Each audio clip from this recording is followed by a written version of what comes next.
Hey Raiinmaker team, Ethan here. We've seen some great generations since the launch of the new AI generative art feature, but for those who are fairly new to it, I'm going to give some insight on how the prompt system works.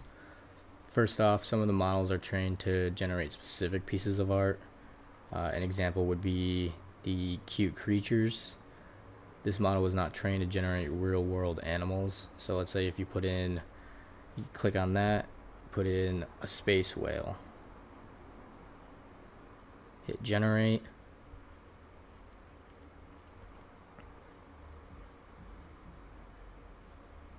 It doesn't create an actual whale. It does create a great model and a piece of art, but that is not a space whale. So same goes with animal characters in sci-fi buildings. Each of those will generate animals and sci-fi buildings respectively. Let's see. Now let's say you want to create an anime styled picture. Some models are better than others at creating that specific prompt. It's all about testing out which one suits your needs. Another factor is that these are English based, so grammar does play a role. I've created a prompt before, and I'm just going to paste that in. So this is hyper realistic landscape of a family under the moon in front of an open field of grass, 8K octane render, Unreal Engine. Now let's go over some of the wording and verbiage here.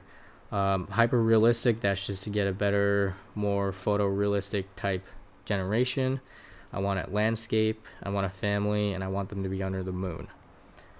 I also want the background or the foreground to be an open field of grass. 8K octane render, Unreal Engine, those are more attributes to make it high quality, more crisp, and a little bit more realistic. Now, choosing the model for this, animal characters would not create that. Signature can, diffusion can, cute creatures can't, sci-fi buildings can't.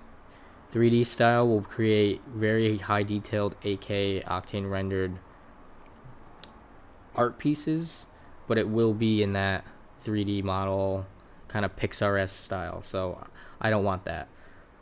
Dream art, photorealism, diffusion, they all can do that as well. So let's do photoreal, done, and then generate.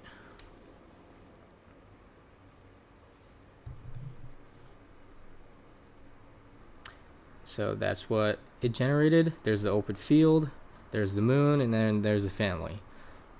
Alright, so now if I go back to what I originally was saying, if I want to change that and I don't want it realistic, let's just do anime style, more cartoon-esque. So while I was editing this, I realized there was a typo in the prompt, and even that slight grammar issue is going to cause or have an influence on what is generated. So if you want, you can just go to the end of the video and you'll see the side-by-side comparisons of the ones with errors and then the ones with the correct prompts.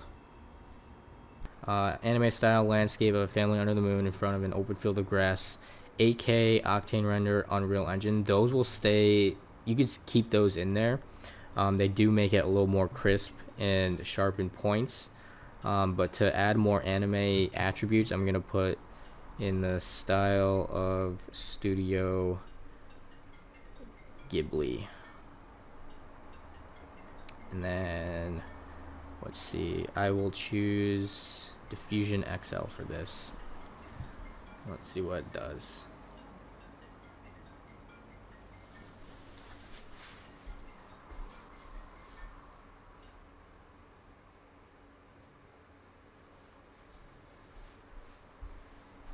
Alright, so this is what it generated.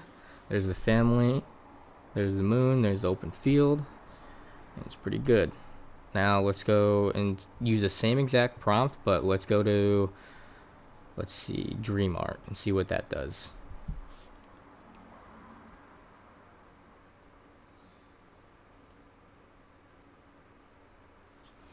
So there, generated what I wanted, the moon, the open field, the family under there, everything looks good. And then let's go to diffusion, see what that does.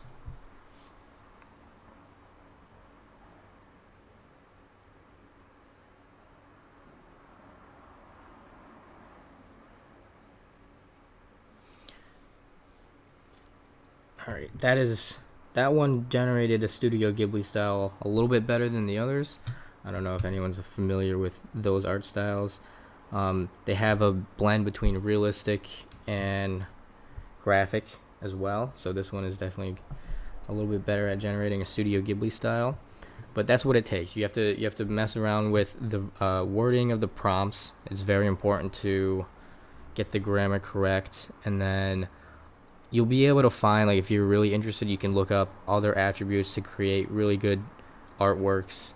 The 8K Octane render, Unreal Engine, those have been pretty popular in the AI generative art scene. So I hope that helps. Let us know if you have any more questions. Just hit up the Discord.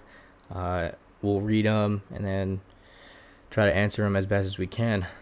Thank you, guys.